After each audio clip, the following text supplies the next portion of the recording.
Nah, pemirsa, terima kasih Anda masih bersama kami dalam bincang spesial Ratona TV bersama dengan Kepala BPOM Kota Palopo. Nah, Pak, kita lanjutkan pembahasan yang tadi. Saya ingin tanya tentang jenis izin edar yang dikeluarkan BPOM seperti apa? Ya.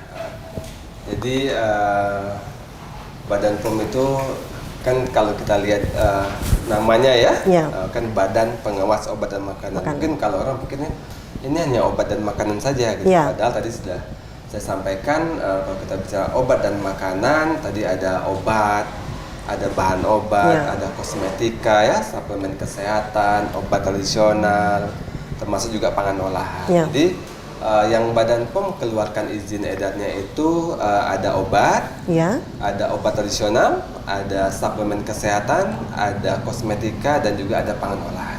Seperti itu. Jadi 5 produk ini yang Badan POM keluarkan izin edarnya ataupun legalitasnya atau nomor registrasinya, NIE ya, nomor izin edarnya, seperti itu Mbak Nani. Itu beda-beda? Beda-beda pastinya, karena sesuai dengan jenis produknya atau sesuai dengan jenis komoditinya, seperti itu. Nah, untuk bagaimana sih cara mendapatkan izin dari BPOM? Iya, jadi gini, mungkin tadi saya flashback ya, jadi gini, Badan POM itu kan terpusat, artinya ada namanya di Jakarta ya, di pusat, di daerah itu ada namanya Unit Pelaksana Teknis, atau disingkat dengan UPT.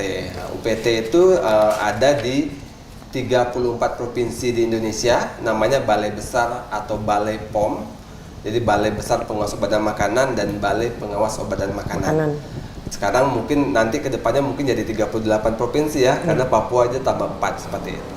Dan untuk tingkatan kota ada 39, namanya Loka Pengawas Obat dan Makanan. Nah, salah satunya ada namanya Loka Pengawas Obat dan Makanan di Kota Palopo. Kalau di Sulawesi Selatan kita ada 2, Mbak Rani. Jadi satunya di Balai Besar POM di Makassar. Satunya di Palopo atau Loka POM di Kota Palopo. Yang berbeda adalah wilayah kerjanya. Wilayah kerja kami itu ada Kota Palopo, Luwu, Luwu Utara, Luwu Timur, Toraja Utara, Tanah Toraja, dan Nreka. Seperti itu. Jadi tadi kalau Mbak Rani tanya, bagaimana sih untuk mendapatkan izin edar gitu ya? Sekarang kan izin edar itu untuk mendapatkan legalitas itu terpusat. Artinya gini, satu pintu ya, kalau di Badan POM ada namanya Direktorat Registrasi Pangan Olahan, ada namanya Direktorat Registrasi Obat Tradisional, Kosmetika, dan suplemen kesehatan. Terus ada namanya Direktorat Registrasi Obat. Jadi sesuai dengan komoditinya nih, gitu. Jadi kalau obat kemana? Tadi ada Direktorat Registrasi Obat, ya. Kalau pangan namanya ke Direktorat Registrasi Pangan Olahan. Fungsi UPT atau fungsi Loka POM di Kota Palopo bagaimana? Kami membantu memfasilitasi, tapi namanya ada sertifikasi. Sertifikasi itu bisa sertifikasi sarana, sertifikasi produk ya, seperti itu. Nah, disinilah kami membantu pelaku usaha, nanti kami kami dampingi ya untuk pemenuhan cara produksi yang baiknya, seperti itu ya, atau kalau untuk pangan CPPOB, cara produksi pangan olahan yang baik. Jadi kita bicara mungkin pangan di sini karena di wilayah kerja Palopo yang masih banyak adalah pangan olahan. Seperti itu. Nanti kami bantu, kita melakukan pemeriksaan, nanti si pelaku usaha, produsen mempersiapkan dokumen-dokumen apa yang diperlukan. Nanti kalau sudah sesuai dengan CPPOB-nya, cara produksi pangan olahan yang baik, kita keluarkan rekomendasi. Nah, rekomendasi inilah digunakan untuk mendaftarkan produknya. Dan sekarang kita nggak perlu lagi datang ke Jakarta, Mbak Rani. Gitu. Jadi pelaku usaha, produsen cukup di rumah kalau sudah punya modal laptop internet ya, seperti itu. Kalau enggak, ya silakan ke Loka POM Kota Palopo. Kami siap dampingi, kita bantu bagaimana menginput ya dokumen yang dibutuhkan, seperti itu. Nanti kita juga verifikasinya by system gitu. Jadi nanti kami cek, sudah kita cek ternyata sudah memenuhi persyaratan administrasi dan sudah oke. Keluarlah namanya rekomendasi sertifikasi CPPOB gitu ya, cara produksi pangan olahan yang baik. Setelah itu baru dia bisa mendaftarkan produknya ke Badan POM. Nah ini Pak, kan ini bagaimana cara mendapatkan izin edar dari BPOM, tapi masih banyak pelaku usaha yang mengedarkan contohnya kosmetik yang sudah ada BPOM, tapi yang satunya lagi itu tidak ada, tapi hampir mirip dengan produk yang satu itu bagaimana? Ya itulah, artinya ada pelaku usaha yang tidak patuh, gitu ya, yang tidak patuh, artinya memanfaatkan kesempatan gitu ya yang sebenarnya tidak boleh. Iya. Gitu, artinya produk yang boleh diedarkan, yang boleh diproduksi, yang boleh diperjualbelikan adalah produk yang sudah mendapatkan legalitas dari Badan POM, gitu, sudah mendapatkan nomor izin edar, sudah mendapatkan nomor registrasi, Iya. gitu. Jadi disinilah kami juga punya apa ya, tupoksi, punya tanggung jawab untuk melakukan pendampingan, Iya. untuk melakukan pembinaan kepada pelaku usaha atau produsen yang mungkin belum paham, kita dampingi. Tapi kalau sudah paham dengan sengaja gitu ya memproduksi, terus apalagi kalau sampai menggunakan bahan-bahan yang berbahaya, bahan-bahan yang dilarang, kembali lagi tadi kami punya PPNS, kami punya penyidik pegawai negeri sipil. Kalau memang melanggar ketentuan undang-undang, kita bisa proses secara hukum seperti itu.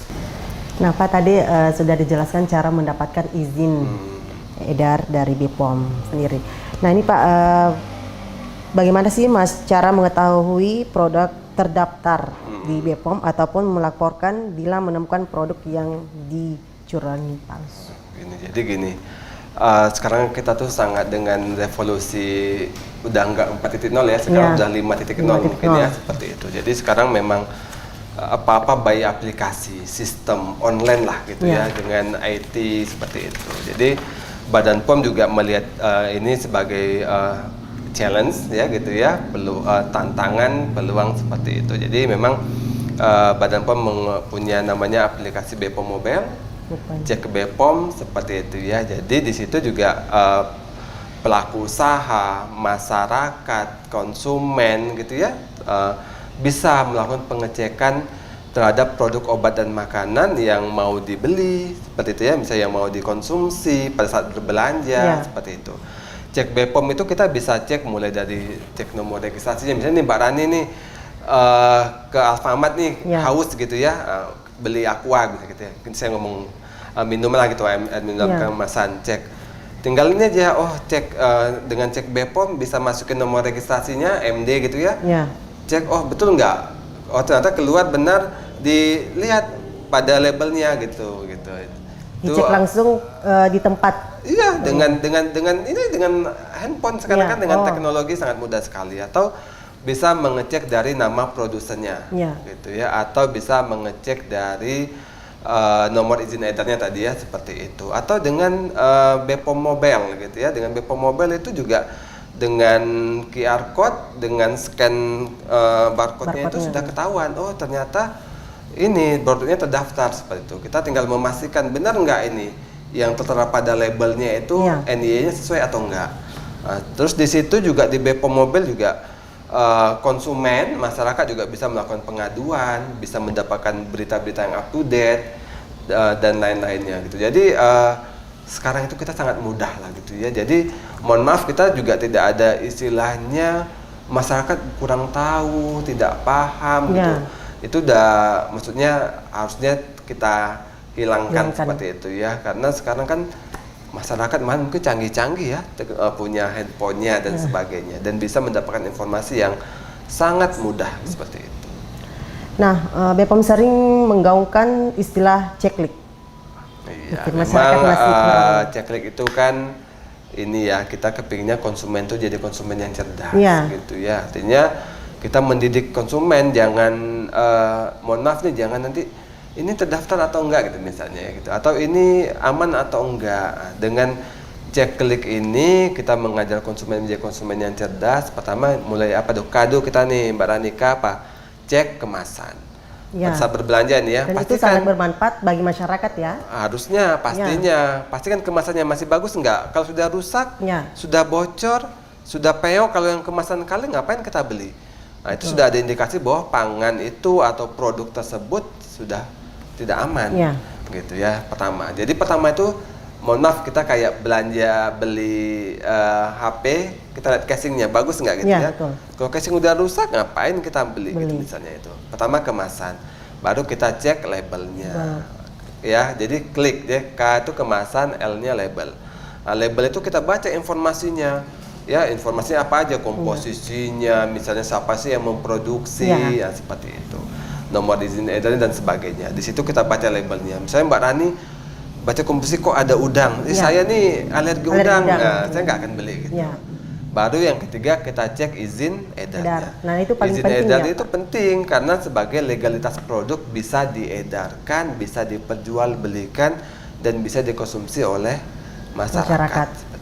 Baru yang ketiga, yang terakhir kita cek kadaluarsanya. Iya, betul. Kadaluarsa itu adalah jaminan dari produsen atau dari si pabrik yang memproduksi produk ini masih layak atau aman tidak untuk digunakan atau dikonsumsi gitu. Jadi kadang ya memang banyak masyarakat yang masih cuman cek kadaluarsa sudah gitu. Ya. Padahal yang pertama kita cek dulu kemasan, kita cek labelnya, cek legalitasnya atau izin edarnya, baru kita cek tanggal kadaluarsanya. Seperti itu. Makanya Badan POM punya namanya ceklik. Ya.